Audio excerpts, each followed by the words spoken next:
Okay, we're at 12:03. Thank you for logging on today for the public meeting Southwest Tempe Character Area 6 Draft Plan Review. My name is Brenda Clark with Neighborhood Services. I will be turning it over to Ambika Adhikari, who will present for about 20 minutes. We have a lot of neighborhood staff on that can help answer our questions if you can hold your questions to the Q&A. And over to you, Ambika. Thank you so much, Brenda. Good afternoon, everyone.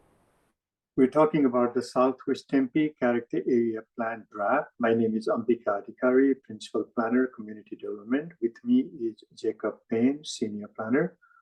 Between him and I, we'll present it as a tag team. So for about 20 minutes, we'll just go over some of the things that we've done and also go over the highlights of the Southwest Tempe Character Area Plan Draft. Next slide, Jacob. Okay, so we'll talk about the character area planning process. You've seen it before, so I'll basically just very quickly highlight that. I'll also highlight the public consultation process that we've done, which Jacob will actually go into that. Just to let you know that we had a very extensive consultation process for the last 5 months. And then I have a couple of slides on the draft plan highlights. The document was released on June 14th. It's available online. Hopefully you had a chance to take a look at it after this. And then also, invite your friends and family to do the same. There's also a survey that Jacob will talk about. Then we have a couple of slides that Jacob will talk about the next steps and timeline. And then obviously, if you want to say something today about the draft plan, we'll do that. Otherwise, you can always do it through the survey or get back to us. Next one. Okay, so that's the title page of the 80-page long draft plan on the left side. Although it's 80 pages, about 15, 20 of them are mostly like pictures and some blank pages. So the actual text is more like 50, 55 pages long. And then there's also a website, characterareas.tempe.gov/pages/area6. Next one. Okay, we'll talk about the planning process very briefly. We've done this before, so I will be extremely brief. The character area is something which has like commonalities in land use, commercial characteristics, and the similarities of architecture and design of an area. Next one. And Tempe has 8 different character areas, as you can see on the map on the left side, all the solid colors one. 6 of them have been completed. The number 6 is the one that we are talking about right now. There's only one that will remain after this, which is the hatched area, the top corner on the left side. That's character area number 2. We'll begin working on that in 2025. And then the character area number 6, which is called Southwest Tempe, the name was derived in consultation from the survey and the meetings from the public. Southwest Tempe boundary that you can see on the right side, and we can go over into a little more detail later on, but basically it is between US 60 I-10, the city boundaries to the south, and the canals and the Kyrene Road alignment to the east side. Okay, next one. Basically, we take the character area plans as very important documents in our planning process. Anything that we review in terms of the projects that are submitted for that particular area, we refer to the character area plans for like design elements and colors and landscaping and those kind of things. And also for the community, it's a very long-term, their own policy plan that can be used for a long period of time. On the right side, you see the pictures of the 6 plans that have been completed and adopted. Next one. Okay, let's go into the Southwest character area. There's some data. It's more than 60 square miles, more than 28,000 people. The median age is 33.6, which is slightly more than the citywide median age. Also, the household income, the median household income is slightly higher than citywide. And one of the characteristics of this area is it has more renter population. 70% of the people out there, actually 70% of the household are renters compared to 60% citywide. Next one. So very briefly, the traits, when you drive around, when you look around, when you look at the map and look at pictures, this particular area has a lot of single family and multifamily residential areas. Arizona Cardinals headquarters, big boxes, which are regional destinations like Arizona Mills, IKEA, Costco, industrial uses, commercial uses like Emerald Center, Autoplex, which is again a regional destination, 3 different canals, and the vacant site and Union Pacific Railway tracks and SRP generating stations are some of the highlights that you see when you drive around. Next one. With that, we have some pictures. You've seen them before, but just to give you an idea, some of these pictures are also in the draft plan. We've gone around, the staff has gone around and taken some pictures to give you a mental imagery of the area. Next one. Some more pictures of the buildings and destinations and signs. Next one.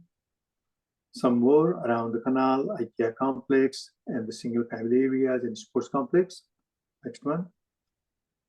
Continuing on, there's a lot of area is kind of dominated by multifamily homes, a very varieties of multifamily characters, as you can see here. Next one.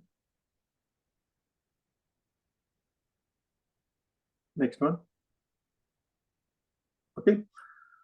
Jacob is going to talk about the public outreach process. Jacob. Sure. Thank you, Ambika. So again, I'm Jacob Hain, Senior Planner with Community Development Department here in the city of Tempe. So I'm going to go over some of the public outreach that we've done so far as part of this character area process, and then I'll go through some excerpts of some of the feedback we've received through our online surveys. So this is just a timeline of where we have come through this process. So beginning off with our kickoff meetings that took place towards the end of January this year.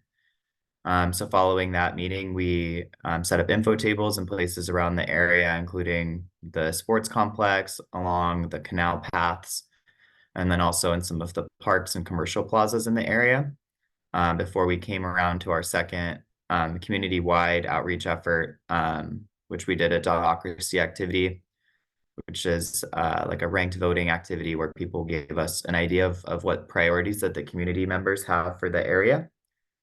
And then following that, we had some focus group meetings, specifically with the senior community.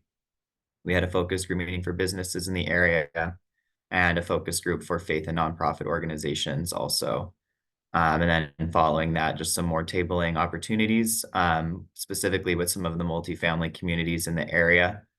As Ambika mentioned, this area is predominantly a renter resident with 70% breakdown. So in all of our outreach efforts, we've managed to keep that cognizant and have targeted a lot of our outreach efforts to try and capture renter residents, which sometimes can be missed through public outreach efforts. So we're conscious of that and trying to make efforts to make sure that those voices are included. So in addition to the public meetings, we've also been around to some of the boards and commissions that are relevant to this process. So those are listed here: the Neighborhood Advisory Commission, Transportation Commission, the Historic Preservation Commission, as well as the Sustainability and Resiliency Commission, the Arts Commission, and the Parks and Recreation Commission, and then to the Development Review Commission for a study session review. So here's a look at some of the survey responses that we've got.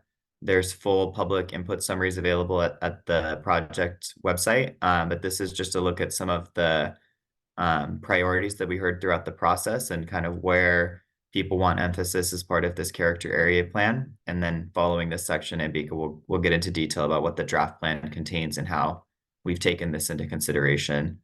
So you can see from this chart that some of the top priorities that we heard through our survey process are things like heat mitigation and enhancing streetscapes to give more shade, or bus shelters, trees, things to make the pedestrian experience more preferable, as well as improvements on the canal side trails and multi-use paths.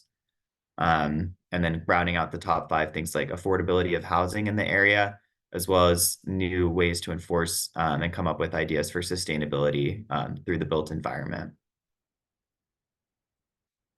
So this question is about design elements. What types of things do we want to prioritize through this plan to enhance the quality of future development? So again, the thing that's coming up the most is that we want to have pedestrian-oriented design principles and have the pedestrian environment be more conducive to having activity that would make the neighborhood a more vibrant place. And then number two, things like plants, having a recommended species list, which this character area does improve as part of the appendix. And then the canal-oriented design principles for those pathways and landscaping on the canal sides, once again, comes up. And that is kind of linked together with the shade and heat mitigation as well. There's a lot of overlap in areas for where we can put these principles that have benefits across multiple aspects for the community. So this was the results of our dotocracy activity that I mentioned earlier about people having votes and getting to rank their priorities for the area.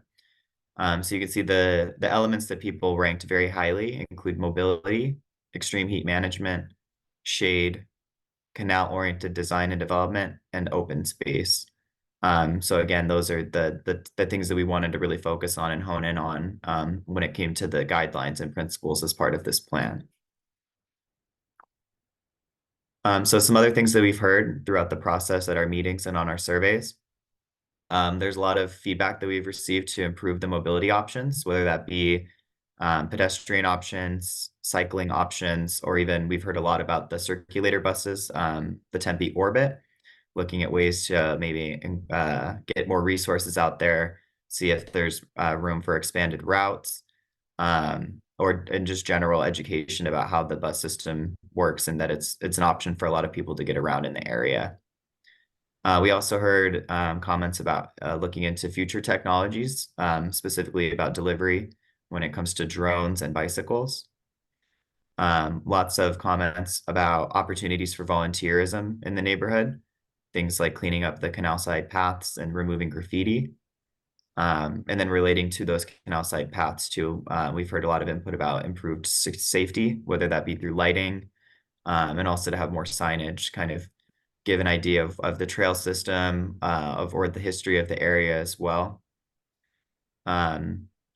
There was feedback for having HAWK, which are those flashing pedestrian signals across arterial roads in some locations. There's plenty of spots where the multi-use trails are going to cross major roads, and some of those places might be good opportunities to have a signalized pedestrian crossing. Finally, we've heard a lot about reducing or minimizing the transportation noise from the freeway and the ongoing construction that's been going on I-10 for the last couple of years, which should be wrapping up soon, but for sure it's something that is very important to the community, having such proximity to a freeway. So with that, I'll hand it back over to Ambika, who will go over the draft plan and what it contains. Thank you, Jacob. So we took all of this into consideration and created the draft. Here is the table of content of the draft that was released to the public on June 14th, 10 days ago. It is available online.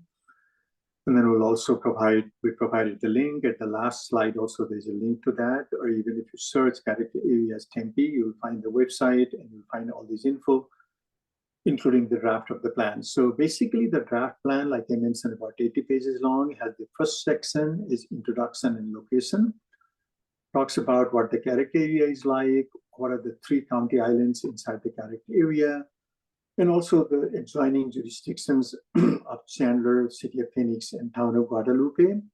We talked very briefly about that because we did actually meet with them and saw what kind of coordination was required. Then there's a section about the purpose of the plan, how the plan is going to be used. And then you remember the slide that we showed about the major traits of the Southwest Tempe character area. There's about a half a page on that one. Then we have a couple of places that we discuss what Jacob just talked about, the plan development through a public process.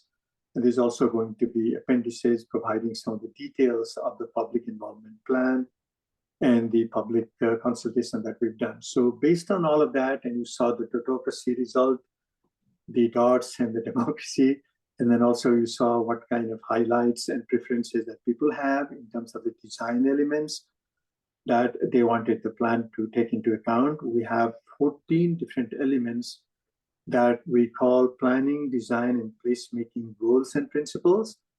And each one of those 14 principles, F1 to F14, are in average between 1 to 1.5 pages long with a preamble, and also the actual principles that are kind of enumerated. And then at the end, there are a couple of appendices that have pictures, that have best practices ideas from other places, that also have some socioeconomic indicators of the area, and then the plant palette, which is a little more detailed, a couple of pages, including a list of recommended plants and shrubs and so on. And then also at the end, there are going to be links to all the public consultation process that we've done, because all of them are going to be uploaded into the website in the link provided. And again, the document, the title page is on the right side. Next slide, we'll go into some of the examples. So out of the 14 different elements, there is one, F4, which is landscape and shade. So basically what happens to each one of those elements between 1 and 1.5 pages or 2 pages is there's going to be a preamble and goals that's written, like you can see here. It's hard to read, but there's a first 1 or 2 paragraphs or 3 paragraphs about preamble and introduction. And then after that, all the listing A, B, C, D, and so on are principles. And then we've also, in the document, we've also embedded relevant images to each one of the principles. So this is one example. Let's go to the next page. The other example is principle number F10 on mobility and connectivity. And then again, it has a preamble. It has some of the elements. And then another example is F11, high quality building design materials, so that anyone who proposes any new development or redevelopment in the area, or even repainting, can look at some of the principles that have been put forward here. So these were some of the examples of the 14 different elements. Next one. Okay, Jacob will briefly talk about next steps and timeline and wrap it up. Jacob? Sure. So where we're at right now is in our phase 2, which is draft and refine. So we've just passed the milestone of having this first draft plan released. So our move from here is that we're having this draft open to the public. We're having public meeting opportunities that includes this one today, and also our meeting later today at 5:30 at the Tempe Public Library. And we've got an online survey as well that's live through the 15th of July. So we'll be collecting feedback on the draft plan itself. And then based on that feedback, we'll be looking to make revisions to our draft before we take it back to some of those boards and commissions that I mentioned earlier. Things like the Historic Preservation Commission, the Neighborhood Advisory Commission, and the Sustainability Commission, before we head back to the Development Review Commission for a recommendation, and that'll be in September. And then we're planning for a City Council adoption hearing on October 3rd. So like I mentioned, we've got that public survey open with the draft plan, and that'll be open until July 15th. And then following that, we'll do the revisions for the release before heading back to the boards and commissions for the adoption hearing process. And I think with that, we will open it up to any questions or discussion. All righty. Thank you, Jacob and Ambika. We'd like to open it up. Feel free to unmute yourself and ask any questions if you have any. Hi, excuse me. Hello, everyone. Franklin Zyrek here. I may be the only person from the public actually on the webinar, so I appreciate you all doing it since I couldn't make it, excuse me, this evening. I know I've only looked at it at a high level. Could you just highlight or discuss talking about pedestrian, is there anything in the pedestrian paths and bike, anything about, taking away travel lanes as a result of that? I'm totally supportive of adding additional bike lanes to make it safer, but I don't want to sacrifice, vehicular travel lanes to do that, just because so many people need, use cars to get around Tempe. Thanks. Yeah, we can tackle that, and maybe Jacob and other people can also add. Thank you so much, Frank, actually, for adding. I mean, attending this seminar to have a very valuable attendee from the public. This is also being recorded and put on the website because some people might just like to take a look at it. So yes, of course, the mobility was very important, and the pedestrian and bike paths and also the circulatory system is something that a lot of people brought up. So we have identified some areas, and also in terms of their connectivity to the side areas. The character areas plan stay a little bit in the high level of the policymaking. So there are some examples that are provided on the bike path and maintaining it, and also prioritizing the shade and the pedestrian walkways. But in terms of actually going to the levels of expansion in some of those areas, what happens is the character area plan is used as one of the documents providing directions and goals, and the master plan, Tempe Transportation Master Plan, is actually just coming up because we had completed the general plan. So that will take on some of the more details that were laid out in the general plan and also in this character area master plan. We've also identified some of these older areas, the El Paso trails and around the canals and so on. And then there are also some very specific guidelines in terms of the amount of shade and the type of the finishing of the sidewalk and all of that. So on that level, we do have a couple of sections that actually relate to what you talk about. One is the shade, the other one is walkability and connectivity, and then also the third one is on the design and the material front. So they do tackle the kind of questions that you talk about, slightly higher level, but they will be elaborated a little further in the coming up master plan and also by the transportation folks. Thank you. Appreciate that explanation. I'll jump in with another one. For the open space, is there any consideration? I know as Tempe's population continues to grow, any discussions about expanding our existing park space? I know we have like the Tempe Sports Complex in the area and some neighborhood parks, but any talk about? I know this might be further down the line, but just at a high level, is there potential to purchase more land to increase the amount of open space available in the area? Actually, there's a whole section about open space, and obviously there's very little that you can do to expand, except that we have identified 2 areas that I'll talk about. That may eventually, based on this plan, the city might enter into negotiation with the ADOT and the state. One is the large, about I think 32 acres of land near I-60 and Hardy. And then also there's another area near I-10 and Warner, that depressed area. The big retention basin. Yeah. Yes.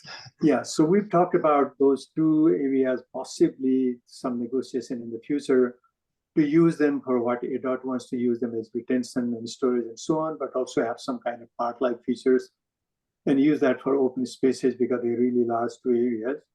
In addition to that, what we have outlined is the existing park spaces should be enhanced, and then any other opportunities to provide, especially in the multifamily development, to provide open spaces that are kind of publicly accessible is something that we definitely want to encourage. So there's a whole section that we have tried to make the best of whatever we can do, given the very limited kind of resources and addition that we can do in terms of the open space. But we really wanted to value and then make sure that those open spaces are available. Great, thank you. Yeah, I did see that. So appreciate you shedding some light on that. I guess again, since I'll take the prerogative here of having the floor. I know again, this is probably was more the general plan, but in terms of housing affordability, just the high level, I know there's a lot of residential and some of that multifamily, but not really high. I think a lot of people don't really want kind of that high-rise development that you see more up in downtown Tempe and near closer to ASU. I guess I'll just say that more as a comment that I think a lot of people kind of like the area as it is now. Kind of 3 stories for multifamily at the most, nothing too tall that would kind of disrupt the character. Yeah, thank you. So, yeah. Okay. Well, thank you all for, again, having the webinar, letting me ask a few questions here. I know I've seen you at a few of these meetings, and I appreciate all your hard work on this effort. Thank you. Well, thank you. Since that seems to conclude the questions, we'll go ahead and conclude the meeting. Thank you for your time. Take care. Thank you. Thank you all.